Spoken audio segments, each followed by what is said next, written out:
Hello बच्चों, let's see the question. The question says that the combinatorial coefficient n minus 1 Cp denotes first the number of ways in which n things of p are alike and rest different can be arranged in a circle. Second one is the number of ways in which p different things can be selected out of n different things if a particular thing is always excluded.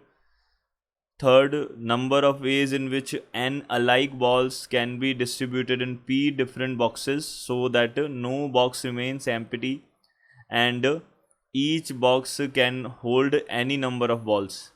The number of ways in which n minus 2 white balls and p black balls can be arranged in a line if black balls are separated, balls are all alike except for the color.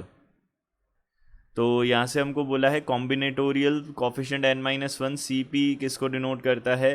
इनमें से हमको correct answer choose करना है। तो देखिए हमारे पास में सबसे पहले हमारे पास की कॉन्सेप्ट क्या होता है ये हम देख सकते हैं। तो की कॉन्सेप्ट हमारे पास में क्या होगा, देखिए कॉम्बिनेशन जो होता है बेसिकली क्या होता है ये हम देख लेते हैं। तो कॉम्बिनेशन हमारे पास में क्या होगा, देखिए कॉम्बिनेशन में हम क्या करते हैं, नंबर ऑफ वेज हम फाइंड आउट करते हैं। Number of ways of selection, number of ways of selection of r things from and different things so are things को हम सेलेक्ट करते हैं एन डिफरेंट थिंग्स में से, तब हम एन सी आर का यूज़ करते हैं। ये होता है एन सी आर, इसको कॉम्बिनेटोरियल कोफिशिएंट भी हम बोल सकते हैं। तो हमको ये हमारे पास में क्वेश्चन है। अब देखिए इसी के साथ एक की कॉन्सेप्ट और हम यहाँ पे यूज़ करने वाले हैं। ये देखिए हम एक इक्वेशन है हमारे पास x1 x2 प्लस यहाँ से x3 plus dash dash dash, ये प्लस हमारे पास में एक्स आर है, दिस इज इक्वल्स टू हमारे पास n है ये। अब अगर ये n है तो यहाँ पे हमारे पास एक कंडीशन होती है x1 x2 x3 dash dash dash x r जो है वो क्या होता है हमारे पास में greater than equal to zero हो सकता है। ये हमारे पास में एक कंडीशन होती है। हमको क्या बोला जाता है यहाँ पे, नॉन नेगेटिव सॉल्यूशंस जो हमको मिलेंगे, नॉन नेगेटिव नॉन नेगेटिव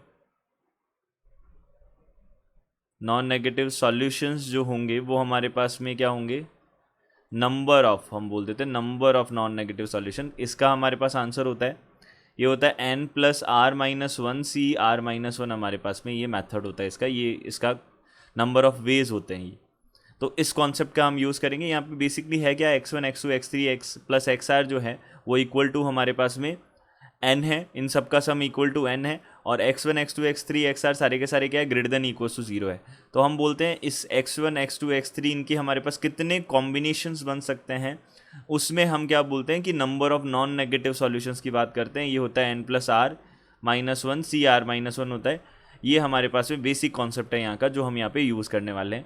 अब देखिए हमारे पास ए जो ऑप्शन है वो क्या है, द नंबर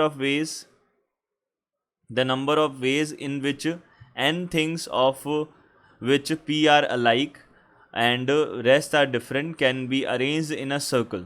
तो देखिए यहाँ पे हम इसको एक्सप्लेन कर देते हैं। सबसे फर्स्ट जो पार्ट है हमको बोला है n जो है हमारे पास में थिंग्स है, टोटल n थिंग्स है, n things in which p are alike. p क्या है हमारे पास में, अलाइक है, p एक जैसी है, रेस्ट डिफरेंट, जो बाकी है वो सारी की सारी डिफरेंट है। तो यहाँ से हमको बताना है कि जो हमारे पास में नंबर ऑफ वेज होंगे वो क्या होंगे इनके अरेंजमेंट के, और वो भी कौन सा, सर्कुलर अरेंजमेंट है। तो देखिए यहाँ पे हम की कॉन्सेप्ट में एक फॉर्मूला और ऐड कर देते हैं। देखिए जो हमारे पास में सर्कुलर अरेंजमेंट होते हैं, number of circular arrangement, number of circular arrangements of n things, ये क्या होता है हमारे पास, फैक्टोरियल n माइनस वन होता है। ये हमको की कॉन्सेप्ट यहाँ पे और ध्यान में रखना है। तो यहाँ से हम बात कर रहे हैं, सबसे पहले हमारे पास में क्या है, n टोटल हमारे पास में थिंग्स हैं। अब उनमें से p अलाइक है, बट हमारे पास टोटल नंबर ऑफ थिंग्स कितनी है, n है। इनको हमको सर्कुलर अरेंज करना है। सो यहाँ पे हम बोल सकते हैं number of ways of arranging n things को अरेंज करने के वेज जो होंगे सर्कुलर। अब यहाँ पे क्या है, एक बात को हमको ध्यान रखना है, हमको सर्कुलरली इनको अरेंज करना है। तो ये कितने हो जाएंगे हमारे पास, फैक्टोरियल n हो जाएंगे। बट यहाँ पे p थिंग्स अलाइक है, तो यहाँ से if p things are alike then the number of ways it will be, देखिए फैक्टोरियल n तो हमारे पास में हो गया, फैक्टोरियल n-1 हो जाएगा। यहाँ पे फैक्टोरियल n-1 होगा। तो n-1 जो फैक्टोरियल है, इसमें क्या करना है, हमको डिवाइड कर देना है, क्योंकि सर्कुलर अरेंजमेंट है। तो सर्कुलर अरेंजमेंट में n-1 होगा। एंड यहाँ पे हम डिवाइड कर देंगे, जितनी अलाइक होती है उनका हम डिवाइड कर देते, तो p फैक्टोरियल का हमने डिवाइड कर दिया। तो ये हमारे पास में n-1 CP के इक्वल तो नहीं है, ये हम बोल सकते हैं। तो ये फर्स्ट तो हमारा आंसर नहीं होगा। अब देखिए सेकेंडली हम बात कर लेते हैं। सेकेंडली हमारे पास में है the number of ways in which p different things can be selected out of n different things if a particular thing is always excluded. तो हमको बोला है नंबर ऑफ वेज बताने, हमको p डिफरेंट थिंग्स जो हैं, p different things can be selected out of n things में से हमको क्या करना है, n थिंग्स है हमारे पास, उसमें से p को हमको चूज़ करना है जब एक हमेशा एक्सक्लूड हो। तो देखिए यहाँ से हम नंबर ऑफ़ वेज क्या बोल सकते हैं, नंबर ऑफ़ वेज। अब देखिए एक चीज़ अगर हमेशा एक्सक्लूड हो रही है, इसका मतलब उसको तो हम ले ही नहीं सकते। तो हमारे पास टोटल नंबर ऑफ़ थिंग्स जो हो गई वो n-1 हो गई। उनमें से हमको सेलेक्ट करनी है कितनी थिंग्स, p थिंग्स को सेलेक्ट करना है। तो सिलेक्शन के लिए हम क्या करते हैं, कॉम्बिनेशन का यूज़ करते हैं। तो हम क्या बोलेंगे, n-1 में से हमको कितनी थिंग्स चाहिए, p थिंग्स चाहिए, तो n-1 CP बनेगा। तो ये हम बोल सकते हैं कि ये सेकंड वाला इसका आंसर बनेगा। अब थर्ड वाला चेक करते हैं, number of ways in which n alike balls can be distributed in p different boxes. हमको बोला है number of ways in which n alike balls, n alike balls जो हैं, n same to same balls जो हैं वो क्या है, p डिफरेंट बॉक्सेस में हमको पुट करनी है। और हमको बोला है number of box remains empty, कोई भी बॉक्स जो है, नो बॉक्स रिमेन एम्प्टी, कोई भी बॉक्स एम्प्टी नहीं रहता है। Each box can hold any number of balls, each box जो है वो एनी नंबर ऑफ बॉल्स को होल्ड कर सकता है। तो हमको बताना है कि क्या होगा इसका नंबर ऑफ वेज क्या होगा। तो देखिए यहाँ से हम इसको समझ लेते हैं। ये जो हमने की कॉन्सेप्ट लिखा था सेकंड वाला, उसी से रिलेटेड है ये क्वेश्चन। देखिए सी हमारे पास में है, इसके बारे में हम देख लेते हैं। तो सी है यहाँ पे हमारे पास में, देखिए ये हमारे पास बी था, सेकंड नहीं था, ये बी था। तो अब यहाँ से हम देख लेते हैं सी। अब देखिए सी में हमने देखा हमारे पास क्या है, n अलाइक बॉल्स है। तो यहाँ पे n अलाइक बॉल्स ये हैं, और इनमें से हमको क्या करनी है, p सेलेक्ट करनी है। तो p हमको क्या करनी है, सेलेक्ट करनी, p हमको क्या करनी है, p पार्ट्स में डिस्ट्रीब्यूट करनी है, p डिफरेंट बॉक्सेस में, p ग्रुप्स बनाने हैं हमको इसके। वैन हर ग्रुप में क्या हो, एटलीस्ट एक ना एक बॉल तो हो, क्योंकि नो बॉक्स रिमेन एम्प्टी ये बोला है हमको। एंड कोई भी बॉक्स कितने भी बॉल्स को कंटेन कर सकता है। तो देखिए सबसे पहले हमने यहाँ से बोले कि ये हमारे पास में हमने बॉक्सेस बना दिए, ये हमने बॉक्सेस बना दिए। इस तरीके से हमने कितने बॉक्सेस बना दिए, p बॉक्सेस हैं ये, p बॉक्सेस। अब इनमें हम कितनी भी बॉल डाल सकते हैं, बट एक एक तो हमको एटलीस्ट डालनी ही होगी। उसके बाद में जितनी बचेगी, उसके बाद में कितनी बचेगी, n-p बचेगी। अब इनको हमको क्या करना है, इसमें डिस्ट्रीब्यूट करना है। तो हम यहाँ से क्या बोल सकते हैं, देखिए हम यहाँ से बोल सकते हैं, let the number of balls in first box after putting one ball is equal to x1 है। सिमिलरली हमने यही किया, let the number of balls in second box after putting one ball, ये किसके इक्वल हो जाएगा, हमारे पास x2 के इक्वल हो जाएगा। सिमिलरली हम सबके लिए बोल सकते हैं ये xp हो जाएगा। तो the number of balls in pth box after putting one ball, ये क्या हो जाएगा हमारे पास में xp हो जाएगा। ये हमने अज्यूम कर लिया। अब हम क्या बोल सकते हैं, x1 plus x2 plus x3 up to xp जो है, ये सब का सम जो है हमारे पास में क्या होगा, अप टू xp, ये किसके इक्वल होगा, n माइनस p के इक्वल होगा। अब यहाँ पे हम एक खासियत और देख सकते हैं, x1 x2 x3 सारे के सारे जो हैं xn तक, वो सारे के सारे क्या होंगे, ग्रेटर देन इक्वल्स टू, यहाँ पे क्या हो जाएंगे, ज़ीरो हो जाएंगे।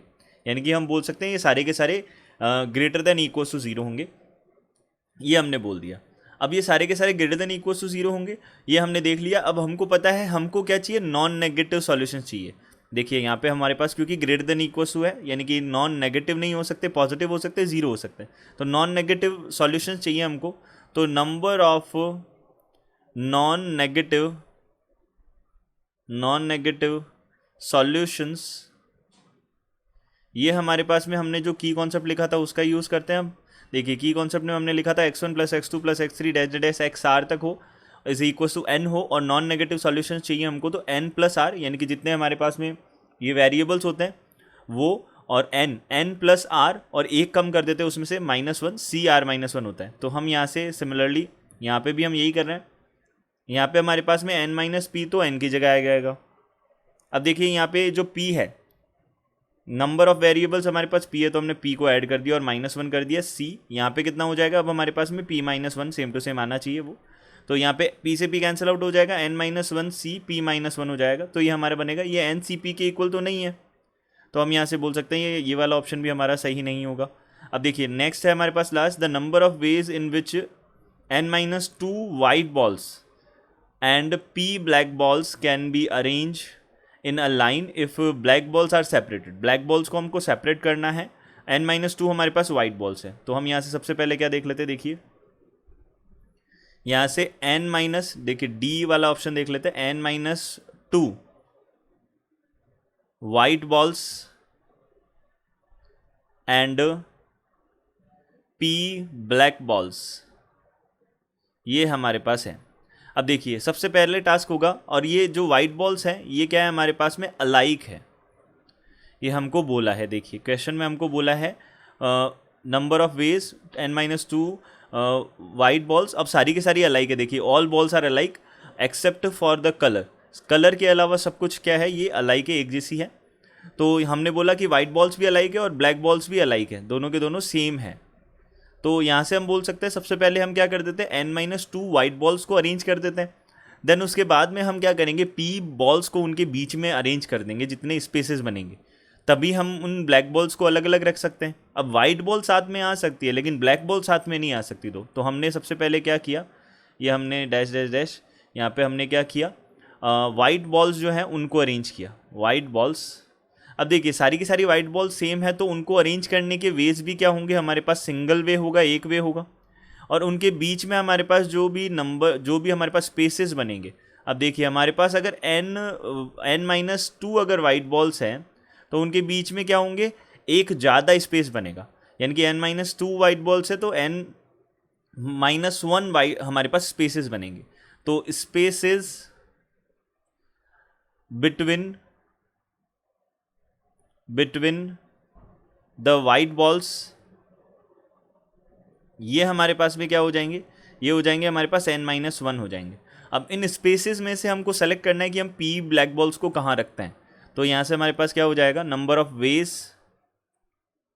ऑफ वेज हमारे पास क्या आ जाएंगे, n-1 प्लेसेस में से हमको p प्लेसेस को सेलेक्ट करना है, जिससे ये हमारे पास क्या बनेगा, इसके अरेंजमेंट्स बनेंगे। तो ये हमारा आंसर होगा, यानी कि डी ऑप्शन भी हमारा करेक्ट होगा, क्योंकि ये भी n-1 cp के इक्वल आ रहा है। तो डी भी करेक्ट होगा, बी और डी हमारे पास इसके आंसर्स हो जाएंगे। तो हमने बोला B and D are the correct answers, ये हमारे पास में करेक्ट आंसर्स होंगे। I hope you understood it well, good luck, thank you.